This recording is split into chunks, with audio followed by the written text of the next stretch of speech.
नमस्कार, स्वागत है आप सभी का मसला में। मैं हूं आपके साथ शाफनी पटनायक। जैसे जैसे हरियाणा में विधानसभा चुनाव का समय नजदीक आ रहा है, वैसे वैसे सियासी बयानबाजी भी तेज हो गई है।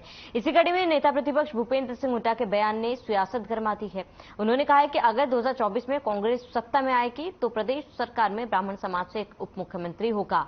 वहीं इस बयान पर जब सियासी पारा चढ़ा तो फिर एक बार नेता प्रतिपक्ष ने कहा कि यह तो पार्टी द्वारा अप्रूव फॉर्मूला है, जो 2019 में भी कहा गया था। हरियाणा में कांग्रेस की सरकार बनने पर 4 डिप्टी सीएम बनाएंगे, जिनमें ब्राह्मण उप मुख्यमंत्री होगा, एक दलित, एक ओबीसी और एक सामान्य वर्ग से उप मुख्यमंत्री बनाया जाएगा।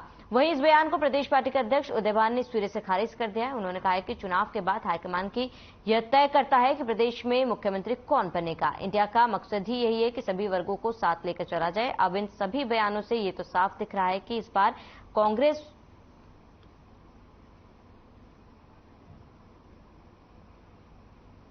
जाति पर चुनाव लड़ेगी और ऐसे में कई बड़े सवाल इस पर भी है कि चाहे देश हो या फिर प्रदेश, क्या इस बार कांग्रेस की तरफ से यही मुद्दा है? क्योंकि कई प्रदेशों में जहां पर कांग्रेस की सरकार है वहां पर जाति जनगणना की भी बात कही जा रही है। मुद्दा लगातार गर्मा रहा है और इसी बीच भूपेंद्र सिंह हुड्डा का इस तरीके का बयान कई सवाल खड़े कर रहा है। उनके पास तो कुछ कहने को है ही नहीं, और तो वैसे, लेकिन ये है कि ये आज नहीं कारण है। हमने कहा 2019 के चुनाव से पहले पार्टी ने फैसला किया था, चुनाव से पहले जब चुनाव में हमने ये था कि हम 4 डिप्टी चीफ होता है, उनमें एक ब्राह्मण समाज का भी होगा, एक दलित समाज का होगा, बैकवर्ड कास्ट से होगा। इस तरह प्रकार से हमने वही आज बात दोहराई है, उस पर हम कायम। मुख्यमंत्री का हो, उप मुख्यमंत्री का हो, यह फैसला हाईकमान का होता है। इसको फैसला नहीं कोई कहे उसका एक लोकतांत्रिक प्रक्रिया है। पहले सरकार विधायक जीतेंगे, विधायक दल की मीटिंग होगी, हमारा जो कांग्रेस नेतृत्व है वो उस पर मंथन करेगा और जो कांग्रेस नेतृत्व जो चाहेगा वो मुख्यमंत्री बनेगा। जो कांग्रेस नेतृत्व चाहेगा, अगर आवश्यक हुआ तो कोई उप मुख्यमंत्री भी बनाया जा सकता है, किसी भी समाज का वो हो सकता है।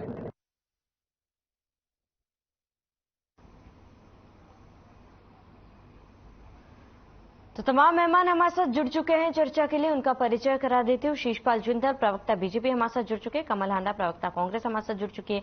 ओमकार सिंह, प्रवक्ता इनेलो, हमारे साथ जुड़ चुके हैं। सभी मेहमानों का बहुत बहुत स्वागत है। आज शुरुआत कमल हांडा जी से करना चाहूंगी। कमल हांडा जी, जहां पर लगातार बयानबाजी हमने सुनी है भूपेंद्र सिंह हुड्डा की, कल भी उन्होंने बयान दिया था कि उप मुख्यमंत्री ब्राह्मण समाज से होगा और आज फिर एक बार उनका एक बयान सामने है जहां पर प्रदेश में 4 डिप्टी सीएम बनाए जाएंगे अलग अलग जाति के। ऐसे में बड़ा सवाल यह है कि क्या, क्योंकि लगातार भूपेंद्र सिंह हुड्डा डिप्टी सीएम के बारे में बात करें, क्या मुख्यमंत्री का चेहरा तय हो गया या फिर भूपेंद्र सिंह हुड्डा अपने आप को ही मुख्यमंत्री मान बैठे हैं? प्रवक्ता भाइयों को भी मेरा नमस्कार और दर्शकों को भी सादर नमन। मैं शुरुआत करूंगी as usual with some lines. हमें शतरंज पसंद है क्योंकि हमारा नियम हमें शतरंज। ठीक है ओमकार सिंह जी।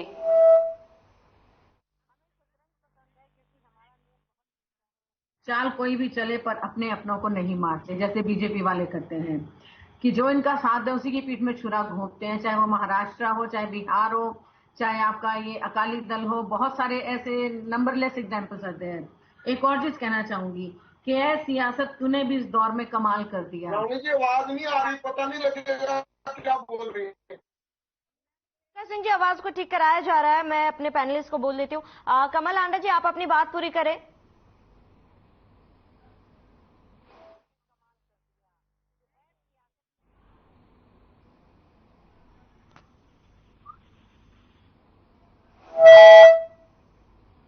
मौजूदा सियासत को लहू पीने की लत है, मौजूदा सियासत को लहू पीने की लत है, वरना मुल्क में सब खैरियत होती। तो ऐसा है, अगर हमारे नेता विपक्ष और 10 साल के मुख्यमंत्री रह चुके भूपेंद्र सिंह हुड्डा जी ने अगर ये बात कही है और 2019 का उन्होंने वक्तव्य को आज दीपेंद्र सिंह हुड्डा जी ने प्रेस कॉन्फ्रेंस करके उसको रिपीट किया है। ऐसा नहीं कि उन्होंने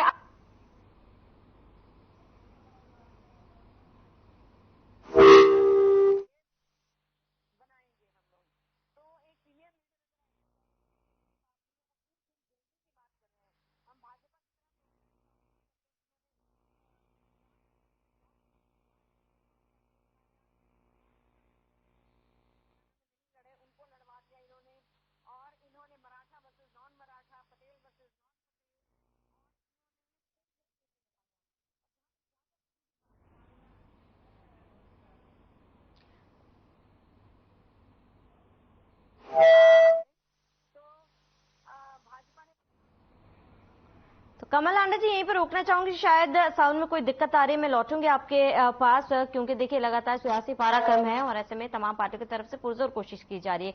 इसी बीच पार्टी के नेताओं द्वारा इस तरीके की बयानबाजी सामने आ रही है जो सियासत को और ज्यादा गर्म करी है। और ऐसे में आपको बता दें कि भूपेंद्र सिंह हुड्डा का बीते दिनों कुछ बयान आया था जहां पर उन्होंने साफ कहा था कि कांग्रेस की सरकार अगर आती है तो डिप्टी सीएम ब्राह्मण समाज से होगा। ऐसे में इसी बयान को लेकर लगातार सियासत गरमाई हुई है। कमल आंडा जी, एक बार आप अपनी बात पूरी करें क्योंकि आवाज आपकी बीच में कट गई थी।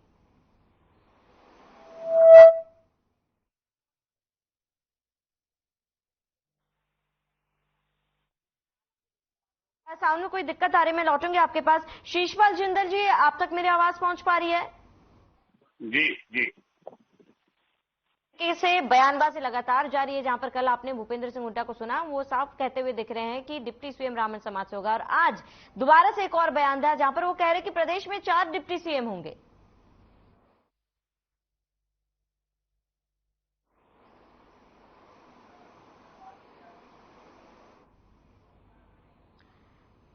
चल लगता है शीशपाल जिंदल जी से भी संपर्क नहीं हो पा रहा है, उन पर भी लौटेंगे। ओमकार सिंह जी, क्या आप तक मेरी आवाज पहुंच पा रही है?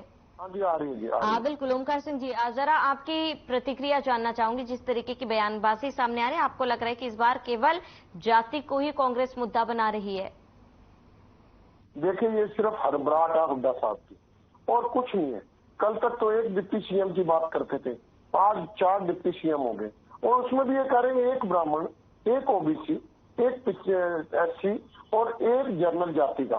तो इनसे जरा पूछ लेना कि ब्राह्मण जाति तो जनरल में आती है किसी और में आती है। सबसे बड़ी बात, अभी तक तो हमने देखा था कि सिर्फ एक बीजेपी ऐसी पार्टी है जो धर्म और राजनीति में धर्म और जाति की बात करती है, लेकिन अब कांग्रेस को भी नजर ऐसे लग रहा है कि कुछ ना कुछ होने वाला है। कांग्रेस हड़बड़ाहट में, हुड्डा साहब मुख्य रूप से हड़बड़ाहट में, आज इन्होंने कह दिया 4 मुख्यमंत्री उप मुख्यमंत्री होंगे। 4 क्यों, 13 मिनिस्टर होते हैं, 13 के 13 डिप्टी सीएम बना दीजिए, पद तो बदलना है, काम तो वही करेंगे। और दूसरी बात, जातीय आधारित क्यों? पहले सबसे बड़ी बात है, जातिगत आंकड़े देके उसी हिसाब से, उसी जनगणना के हिसाब से, जातिगत जनगणना के हिसाब से आप कम से कम सीटों का बंटवारा तो कर दीजिए।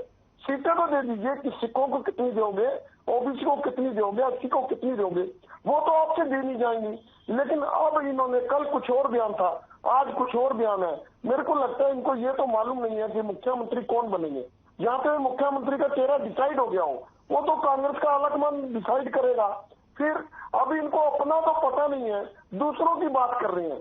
ये अच्छे तरीके से चुनाव लड़ने की बजाय कहीं ना कहीं जनता को बरगलाकर उनका वोट लेना चाहते हैं। जो बीजेपी करती आई है आज वही कांग्रेस करना चाहती है। लेकिन हरियाणा की जनता ने 10 साल कांग्रेस का राज देख लिया था, इनसे दुखी होकर तो बीजेपी को चांस दिया और बीजेपी ने भी दुखी किया, इन्होंने तो महादुखी करके छोड़ दिया। आज प्रत्येक वर्ग, प्रत्येक व्यक्ति परेशान है, कोई परिवार पहचान पत्र से, कोई पट्टी आईडी से, और महंगाई, बेरोजगारी, भ्रष्टाचार, अपराध और पेपर लीक मामलों का तो कहना ही क्या है, उसमें तो नंबर 1 बन चुके हैं। आज अगर जनता देख रही है तो इंडियन नेशनल लोकदल की तरफ देख रही है। 2019 की परिस्थितियां थी, हमारी पार्टी विभाजित हो गई थी, लेकिन चौधरी अभय सिंह चौटाला जी की परिवर्तन पद यात्रा के बाद अब पार्टी नए सिरे से पुराने वाले रूप में आ चुकी है और इस बार जनता इंडियन नेशनल लोकदल की सरकार बनाने के लिए इंतजार कर रही है 2024 का। और आप देखना श्रावणी जी, ये दोनों पार्टियां जाति और धर्म की राजनीति करने पर उतर आई हैं।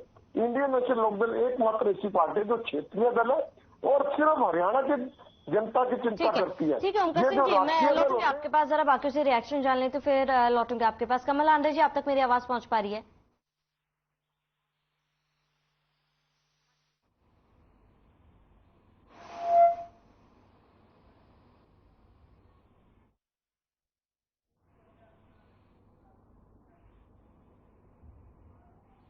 कमल आंडे जी, आप तक मेरी आवाज पहुंच पा रही है?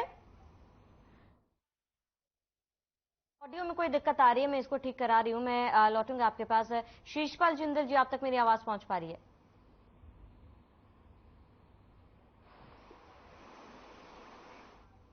शीशपाल जिंदल जी, आप तक मेरी आवाज पहुंच पा रही है? श्रावणी जी बिल्कुल। शीशपाल जिंदल जी, तमाम जो बयानबाजी चली इस पर आपकी क्या रिएक्शन है? देखिए श्रावणी जी, बचपन में हम मेलों के अंदर जाया करते थे, आज वो परंपरा धीरे धीरे लुप्त होती जा रही है। जो आज की युवा पीढ़ी है उसको शायद मेलों का इतना ज्ञान नहीं है। मेले के अंदर क्या होता था, बच्चों को भिलौने के लिए एक झुंझुना दे दिया करते थे, एक बच्चा काम लग जाए और वो सब बातें बोलकर अपने उसमें मस्त हो जाए। यही काम आज हुड्डा जी कर रहे हैं। इनके पास करने कराने को कुछ भी नहीं इनके पल्ले। यह क्या करते हैं, भोड़ी भारी जनता को झुंझुना दे रहे हैं। पर आज प्रदेश की जनता जाग चुकी है, जागरूक हो चुकी है। इन्होंने देश को, प्रदेश को बांटने का काम किया है। 4 डिप्टी सीएम की बात करें तो बाकी जो कैटेगरी है वो कहां जाएगी। दूसरा, इनको इस प्रकार का अधिकार क्या कांग्रेस ने दिया है? ये कांग्रेस में किस ओहदे पर है, हरियाणा के अंदर किस अधिकार से ये 4 डिप्टी सीएम बनाने की बात कर रहे हैं? मेरी एक निःशुल्क राय है कमल जी, आप कांग्रेस तक मेरी राय पहुंचा देना निःशुल्क, कि हुड्डा जी अब सटिया चुके हैं, उनको आराम की जरूरत है। आराम करने दीजिए, किसी और नेता को आगे आना दीजिए। हुड्डा जी क्या करते हैं, उनका मुकाबला भारतीय जनता पार्टी से नहीं है, उनका मुकाबला कमल जी आपसी जो आपकी गुटबाजी है, आपसी जो आपकी प्रतिस्पर्धा है, उन गुटबाजी को नीचे दिखाने का उनका प्रयास है। अपने आप को, खुद को हरियाणा के अंदर कांग्रेस पार्टी का अव्वल उम्मीदवार शामिल करने का प्रयास करें। अब देखिए श्रावणी जी, मेरे ख्याल से इनकी जमीर मर चुकी है, इनकी आत्मा मर चुकी है।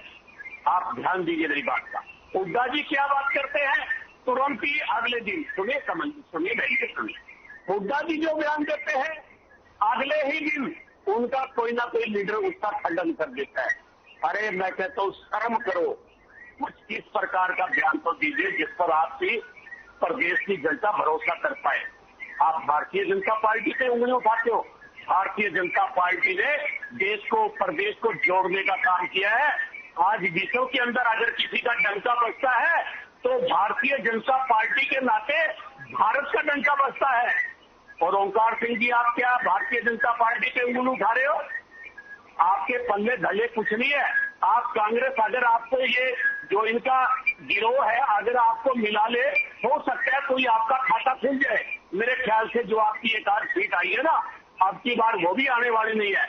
विधानसभा का भूमिगत पाओगे आप, आपके विधानसभा तक जाने की जरूरत नहीं है, वहां तक नहीं पहुंच पाओगे। मेरी राय एक है श्रावणी जी, कि मैं ये जानना चाहता हूं कमल जी से कि वो किस अधिकार से 4 जातियों को पाड़कर, 4 धर्मों को पाड़कर प्रदेश की जनता का माहौल बिगाड़ रहे हैं, इस पर मैं स्पष्टीकरण चाहता हूँ। ठीक है शिषपाल जिंदल जी, जवाब ले लेते कमल आंडा जी से। कमल आंडा जी, क्योंकि लगातार ये कहा जा रहा है कि पार्टी के आलाकमान ही ये तय करेंगे कि कौन डिप्टी सीएम होगा, कौन सीएम होगा, और इस तरीके से क्योंकि भूपेंद्र सिंह हुड्डा जी ने तो ये कह दिया है कि 4 डिप्टी सीएम होंगे, क्या ये माना जाए कि कांग्रेस में फिलहाल 4 डिप्टी सीएम होंगे? और अगर डिप्टी सीएम की बात की जा रही है तो सीएम के पद के लिए भी क्यों नहीं बात की जा रही है? क्या भूपेंद्र सिंह हुड्डा अपने आप को अभी से ही सीएम मान चुके हैं? इसे जवाब देना चाहूंगी। पहले तो मैं ओंकार सिंह जी की बात का जवाब देना चाहूंगी, जो कहते हैं कि हमारे बारे में चिंता बहुत करते हैं कि हम बरगला रहे हैं। बरगलाया आपने, जेल में गए आपके वो ओम प्रकाश चौटाला जी 10 साल टीचर भर्ती मामले में, ठीक है, एक विधायक आपका रह गया, विधायकों को आप पीटा करते थे, इसीलिए प्रदीप चौधरी जी भी छोड़कर कांग्रेस में आ गए। हमारा कांग्रेस से छोड़कर कोई विधायक INLD में नहीं गया, लेकिन आपके बहुत से विधायक हमारी पार्टी में आए, ये मैं आपको बताना चाहती हूँ। और दूसरी बात, ये जो यात्राओं का दौर शुरू हो गया है, राहुल जी की यात्रा की नकल करने लगे सब लोग, ठीक है। और अब मैं बात जवाब दूंगी। ये हमें कह रहे थे कि इनके पल्ले कुछ नहीं है। मैं कहूंगी INLD बीजेपी के पल्ले नहीं दाने, इन दोनों के पल्ले नहीं दाने, बीजेपी और INLD चले भुनाने। अम्मा नहीं कहा मैंने, क्योंकि पार्टी का इनाम लेना था, क्योंकि आपके पल्ले कुछ नहीं है। एक्चुअली मैं बताऊं, आपसे जनता कितनी त्रस्त है बीजेपी से, शीशपाल जी, ये आपको भी पता है, मुझे भी पता है। कोई ऐसा वर्ग नहीं है जो आपसे त्रस्त ना हो। महंगाई इतनी बढ़ गई है, सारे मुद्दे हम ही ने उठाए। अभी भी जो पानीपत में 5 साल की बच्ची के साथ दुष्कर्म हुआ, हमारी महिला कांग्रेस हर जगह, हर जिले में ज्ञापन सौंप रही है DC को, लेकिन आपकी सरकार आगे बिल्कुल भी नहीं आ रही। आपने किस पर अत्याचार नहीं किया? पहलवान बेटियों पर आपने क्या अत्याचार किया? किसानों की शहादत आपने की, ठीक है। और आप हमें कहते हैं कि हमारे पल्ले कुछ नहीं है। 4 लाख करोड़ का कर्जा आपके टाइम में ये हरियाणा पर हो गया। किसानों, पहलवानों, युवाओं, कोई ऐसा वर्ग नहीं है जिसको आपने पीटा नहीं है। और मैं एक सवाल पूछना चाहूंगी शीशपाल जी आपसे कि जो आपके मुख्यमंत्री कह रहे थे चंद्रयान में नौकरी देंगे, वहां पर जुमलों की फैक्ट्री लगाएंगे क्या और कब लगाएंगे और नौकरी कैसे देंगे, लोगों को कैसे लेके जाएंगे? मुझे तो ये चीज समझ नहीं आती कि कितने ज्ञानी बाबा हैं आपके खट्टर साहब के। मैं क्या लेकिन इसका जवाब मुझे नहीं मिला कि क्या आलाकमान ने ये तय किया है कि कांग्रेस में 4 डिप्टी सीएम होंगे या फिर ये बयानबाजी भूपेंद्र सिंह हुड्डा द्वारा की जा रही है? देखिए मैडम, ये बयान 2019 का है कि अगर कांग्रेस पार्टी आएगी तो 4 डिप्टी सीएम रखेगी। ठीक है, ये 2019 का बयान था जिसको आज दीपेंद्र सिंह हुड्डा जी ने उसको प्रेस कॉन्फ्रेंस करके रिपीट किया उसको। और फिर मैं एक बात और जरूर कहूंगी कि हम जोड़ने का काम करते हैं, तोड़ने का काम नहीं करते। हम लड़ाई कराने का काम नहीं करते, हम दंगे कराने का काम नहीं करते। कांग्रेस जो है जोड़ती है देश को।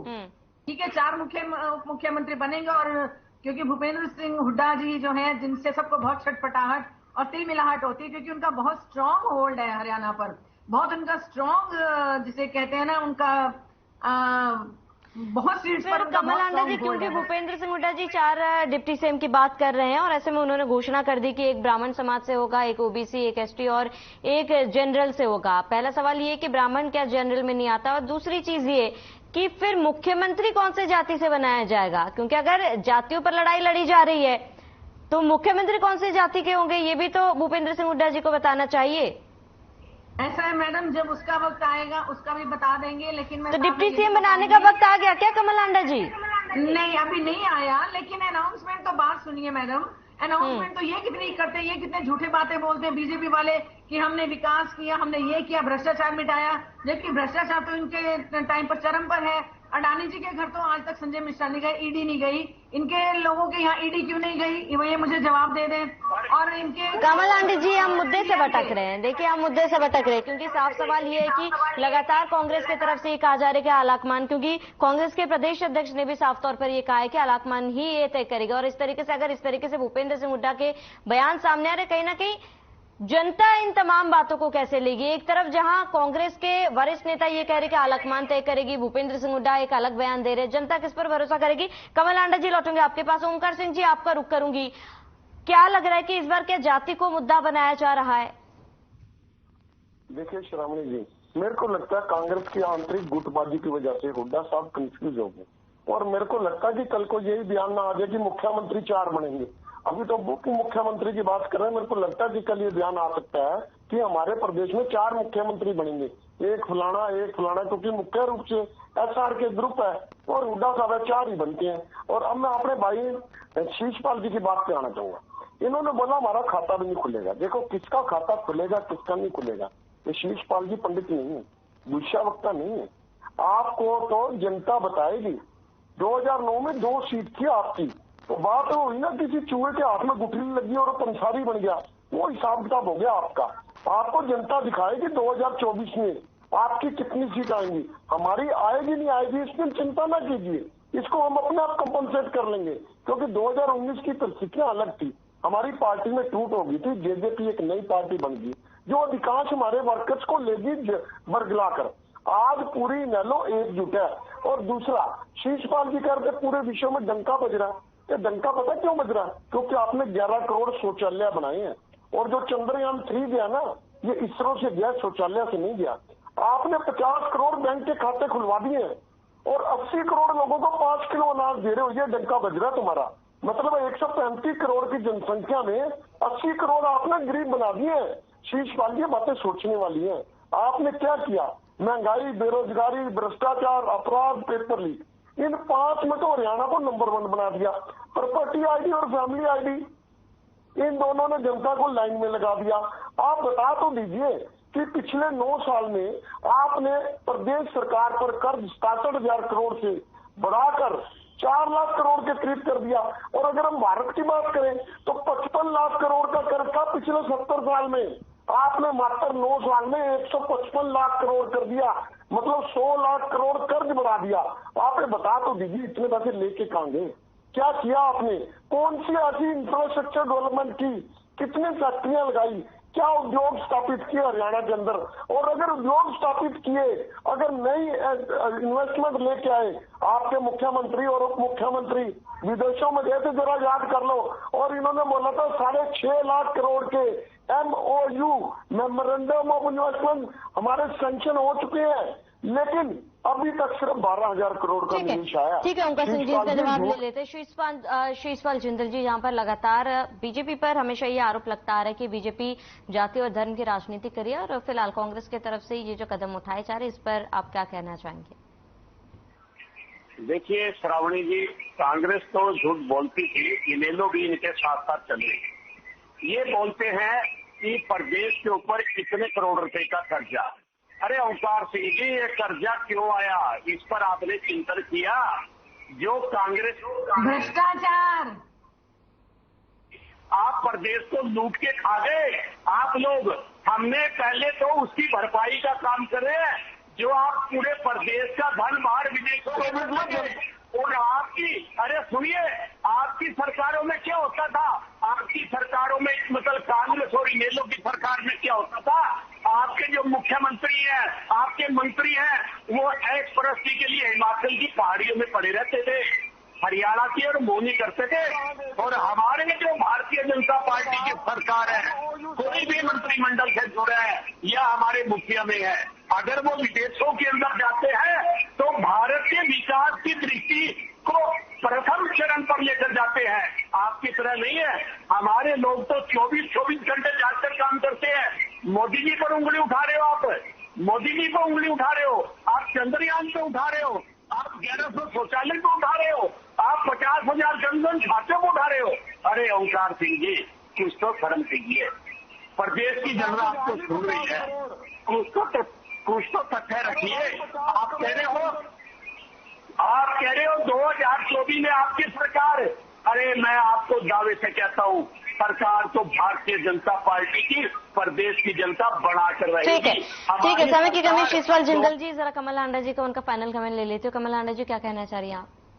जी हाँ, ये हमारी गुटबाजी की बात कर रहे थे, तो इनकी भी मैं बता दूं, अभी वीरेंद्र सिंह जी ने अभी हाल ही में छोड़ा है मेरी आवाज सुनो के नाम से, कि उनकी आवाज नहीं सुनी जा रही थी इनकी पार्टी में, बीजेपी में उन्होंने छोड़ दिया। ठीक है, दूसरी बात, राव इंद्रजीत, अरविंद शर्मा, अनिल विज, तो ये सब तो सारे मुख्यमंत्री के दावेदार हैं। हम तो मुख्यमंत्री की बात कर रहे हैं ना, बाकी मुख्यमंत्री आला कमान भी तय कर सकती है, और जो ज्यादा सीटें लेकर आएगा विधायक दल उसको चुनेगा, विधायक दल उसको चुनेगा। और ये कहते हैं कि 24 घंटे हम काम करते हैं, 24 घंटे प्रधानमंत्री काम नहीं करते। ये सुना था उनसे किसी ने फ्रांस में क्वेश्चन पूछा था कि आप 4 घंटे कैसे सोते, तो जवाब नहीं दे पाए थे प्रधानमंत्री। 20 घंटे षड्यंत्र में लगे रहते हैं, उनको है बस येन केन प्रकार, मैं चुनाव जीतू, सत्ता में दोबारा आ जाऊं, ताकि जो कुछ बचा खुचा है देश में उसको भी लूट लूं मैं। अडानी के मामले में कभी कुछ नहीं बोलते, कितना बड़ा भ्रष्टाचार है। और आपके हरियाणा में एक पर्ची खर्ची नया शब्द सुना है हमने, कहां से ये चीजें आ गई हैं? तो आप अगर ये सोच रहे हैं, पहले जनता ने 47 से 40 पर लाया था, अब 40 से लेकर आपको 20-25 पर लाएगी। आप में से आप अंडरलाइन कर लीजिए मेरे वर्ड। और कांग्रेस ने भ्रष्टाचार नहीं किया, आपने बहुत ज्यादा भ्रष्टाचार को बढ़ावा दिया। और मैं आपके गवर्नर साहब का ही एक मैं स्टेटमेंट बता दूं, सत्यप्रकाश मलिक जी का, जिन्होंने गोवा में किसी नर्स की बेचारी की जो रोटी उनके पास दी, उसकी कंप्लेंट लेकर गए थे ऊपर, प्रधानमंत्री जी को पत्र लिखा, प्रधानमंत्री जी ने उनका ही ट्रांसफर कर दिया।